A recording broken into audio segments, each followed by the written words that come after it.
going on, y'all? Another random topic video. This one is about, I'm gonna call car facts.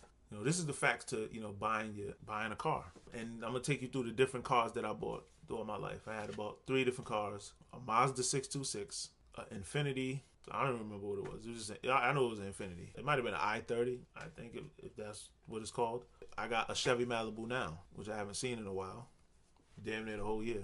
I remember buying my car. When I first bought my car, you got people telling you, oh, this different. Oh, you got to work out for this. The mechanic may try to sell you a lemon, so you gotta make sure you test drive it. You gotta make sure you do this. You gotta make sure you do that. And it just seemed like a whole lot to know. And I was just like, damn. Obviously, it was my first car, so I don't have a mechanic. I brought my uncle out there to go check it out with me. And it's funny, when I even showed my mom the car I wanted, she's just like, oh, I ain't never paid that much for a car. My first car was like $3,500.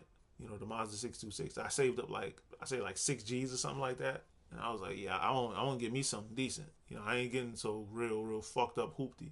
She was telling me, oh, well, your first car, you should get she was telling me to get a hoopty just because it was my first car. But I'm like, man, I ain't trying to roll around in no fucking hoopty. I'm trying to ride in something nice. You know what I'm saying? And obviously, it's not like I was gonna ride around the fucking Cadillac or no shit like that. But I wanted to ride around in something decent, man. Something like, okay, I see you. Especially by like hood standards. You know what I'm saying? But anyway, I go out and I bring my uncle to come with me so he could check out the car. He was always working on his car and shit. So he checks out the car. Matter of fact, I had test drove it before that, by myself. Then I brought him with me. He checked out the engine, looked at it and all that. And I'm like, all right, so what you think? He's like, I don't know. I was like, yeah, but you test drove it. And he was like, well, you can't test drive it, and like you can't test drive something and know that there's gonna be anything wrong with it. Then my mom was like, yeah, well, I don't know if you should buy it, and they're just giving me all these damn excuses. I started to realize that nobody really knew what the fuck that they was talking about. So I'm like, if you can't know what a car is like, or if something's wrong with the car by test driving it, the fuck are you test driving it for? Like, that makes no sense. You know what I'm saying? And once I realized that nobody really knew what the fuck that they was talking about, it seems like people just like to talk and be engaged in conversations. You ask somebody with, this is how you do it. This is X, Y, and Z on some bullshit. You know what I'm saying? Then I went through everything they said that you need to do before you buy a car. I did it. Then I'm, all right, so is the car good now? They're like, well, I don't know. Like, the fuck is wrong with these motherfuckers? And that's a lesson y'all gotta learn in life, people. Most people just like to talk. They just like to be part of the conversation. They will tell you anything. Even if they have no idea on a certain topic, they will still fucking talk to you. Instead of just saying, hey, I don't really know nothing about cars or nothing like that. People would rather just fucking talk and be a part of the conversation instead of just being honest. And so once I realized that, I was like, man, I'm going to pull the trigger and get this car. Because, all my friends was hating on me like, oh, I don't know what he's doing. But it's like, again, in life, nobody knows what the fuck they doing. But again, people will still pretend like they do. That's the sad part. Then try to criticize you for your decision. And my car lasted. The transmission went in like 3 months. But we was able to rebuild it on my mom's money. $1,500. Thanks, Mom. I owe her for that one. I owe her a lot on some real shit. It was like $1,500 to get it rebuilt. And then from that point on, that shit held me down for the next couple years. The only reason I ain't got that shit right now, because I fucking crashed it. But if I hadn't crashed it, that shit still would be working, man. And the funny problem was, the reason that the transmission went was because of a small issue with the transmission that was put in the car was too small for the size car it was. So it usually ended up overheating. But if you put something in a transmission, it was like a transmission cooler, like $100 fucking, that fixed the problem.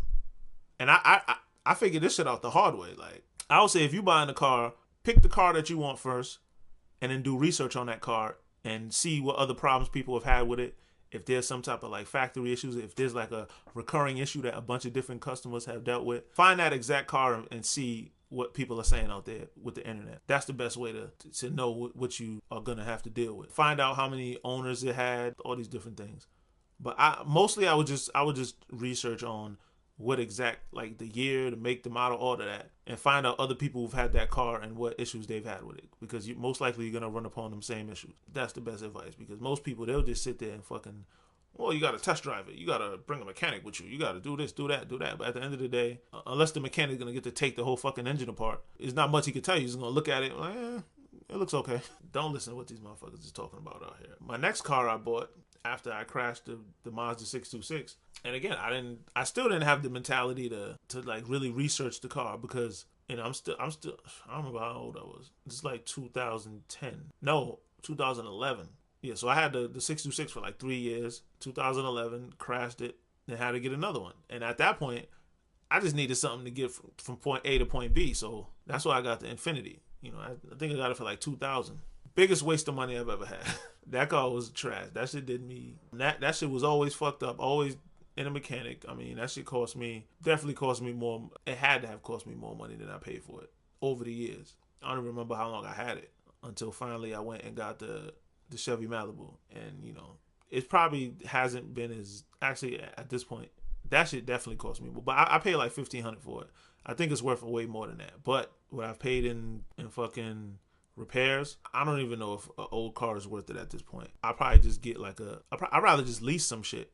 Because if I'm going to be paying money constantly, the same money you pay to fix it all the damn time, I'd rather just get like a newer car, finance it, and just be paying that than to waste my money paying fucking repairs all the fucking time. That shit is mad annoying, man. So that's where I'm at with it, But, if you're on your first car, you're on a tight budget, research whatever car you want to get. See what problems people, go on multiple sites just to get differences of opinion. See what other tricks you get, because it was online that I found out about the whole transmission trick with the Mazda 626. And had I done my research, I would have saved my mom $1,500 from having to rebuild the engine and saving me time, because I literally didn't have it for like 3 months. While dude was rebuilding it. And the shit almost went again, but it actually turned out to be a sensor. And also, watch out for these dirty mechanics out here, man. Like, I went to one place, and I'm talking about the Mazda 626 now. I'm thinking that I needed to have the shit rebuilt. So I was like, if it needs to be rebuilt, I'm just going to junk it, because there's no way in hell I'm rebuilding the transmission twice. All it needed was a sensor. It had like a faulty sensor on it, and that would cause the transmission to slip. And I went to this fucking mechanic, and she's telling me, oh, we got to be rebuilt. I'm like, yo, I just got the shit rebuilt not too long ago. Like, there's no way in hell I'm rebuilding it again. And she's like, oh, well, okay. And I just bounced. Come to find out, I took it to some Spanish people, and they was like, yo, they changed the sensor, charged me $400. The rebuild transmission, they was gonna charge like $18, more than I got it from before. Watch these fucking mechanics out here, man. Google everything. If somebody says, oh, you need to get your transmission rebuilt, get a second opinion on everything. Do your research. Get second opinions. Don't put all your eggs in one basket. That's the best advice I could give you. I would say just research. These are the car facts, for, those of y'all out there that's looking to get a new car or whatever. And if you have the money for it, finance it. It's better to pay for the financing of a car each month than to get like an old beat up car and then have to constantly pay your mechanic to fix it over and over.